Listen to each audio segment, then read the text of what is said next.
Bonsoir, nous nous retrouvons pour l'épisode 2 du bachotage, ce coup-ci pour un peu de physique.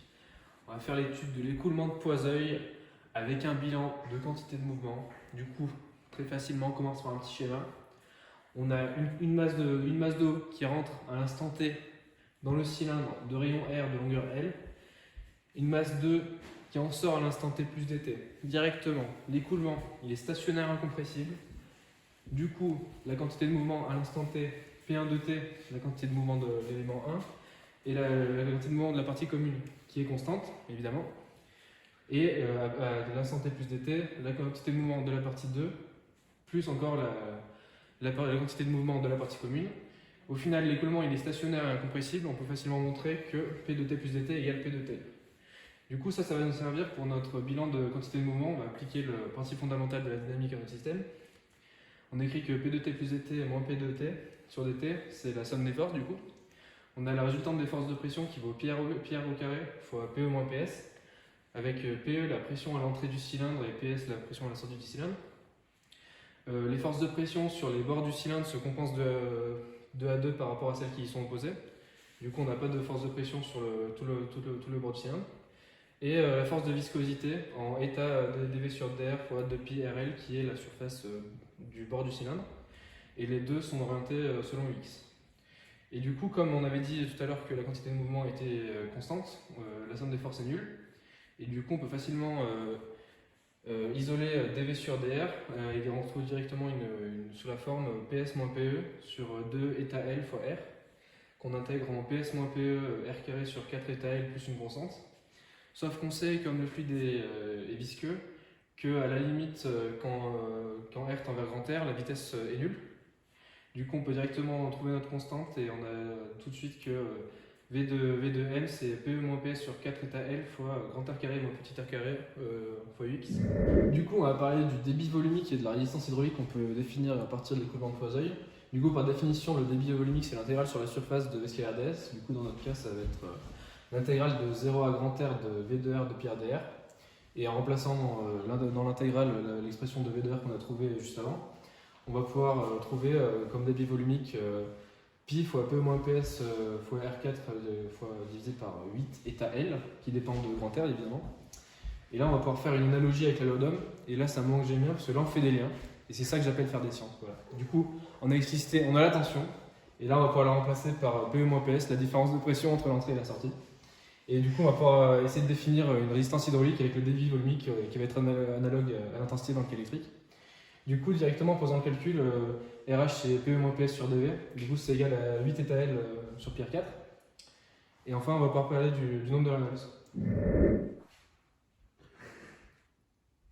Du coup, on va passer au nombre de Reynolds. Du coup, par définition, le nombre de Reynolds, il est de l'ordre de ρ fois la vitesse caractéristique fois la distance caractéristique divisée par la viscosité. Du coup, dans notre cas, on va définir une vitesse moyenne qui est dv sur pi r carré. Et du coup, ici, le nombre de Reynolds sera de l'ordre de ρ fois vitesse moyenne fois 2r divisé par état. Et 2r, du coup, ça correspond à la distance caractéristique de notre écoulement, puisque c'est la largeur du tuyau. Et du coup, finalement, pour l'écoulement de Poiseuille, le nombre de Reynolds, il est de l'ordre de ρ fois r au cube divisé par 4 état carré fois L fois P moins PS. Du coup, dans un tout autre registre, on va passer à la mesure du delta lambda pour le doublet du sodium avec l'interféromètre de Michelson réglé en lambda. Du coup, on cherche deux longueurs d'onde, la différence entre les deux longueurs d'onde. On va supposer lambda 2 plus grand que lambda 1. Du coup, on a deux ordres d'interférence, du coup on a deux longueurs d'onde. On va appeler P l'ordre d'interférence par rapport à la première longueur d'onde et Q l'ordre d'interférence par rapport à la seconde longueur d'onde.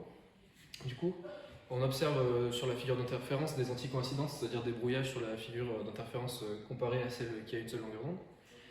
Lorsqu'il y a une anticoïncidence, on sait que c'est-à-dire que la différence des ordres d'interférence est un demi-entier. Du coup, on l'écrit P moins Q égale M plus 1,5 avec M dans grand Z. Du coup, en utilisant les écritures de P et Q qu'on avait avant, on peut écrire que M plus 1,5 c'est delta, donc la différence de marche au M, fois 1 sur lambda 1 moins 1 sur lambda 2. Du coup, ce qui équivaut à dire que delta c'est M plus 1,5 fois lambda 1 lambda 2 sur lambda 2 moins lambda 1. Et si on suppose que delta lambda est très petit devant 1, On peut écrire ça sous la forme de que delta d'ordre m en m, c'est m plus 1,5 fois lambda m carré sur delta lambda. Parce que du coup, lambda 1, lambda 2 est de l'ordre de la longueur d'onde moyenne au carré. Donc lambda m, c'est la longueur d'onde au milieu des deux longueurs d'onde. Du coup, avec notre Michelson, ce qu'on va faire, c'est qu'on va faire varier l'épaisseur de la lambda de delta E, ce qui viendra augmenter la différence de marche de 2 n delta E. Du coup, au final, quand on fait passer K anticoïncidence au centre, en augmentant la distance entre les deux miroirs, on a delta m plus k moins delta m, c'est k lambda m carré sur delta lambda, et ça fait aussi 2 n delta e, vu qu'on a augmenté la différence de marge de 2 n delta e. Du coup, si on prend une seule anticoïncidence qui passe au centre, on peut trouver que delta lambda c'est lambda m carré sur 2 n delta e, et on peut même faire l'approximation que n c'est 1 dans l'air, vu que c'est 1,0003. Et on trouve facilement avec des données expérimentales que delta lambda c'est 0,6 nanomètres. Et voilà.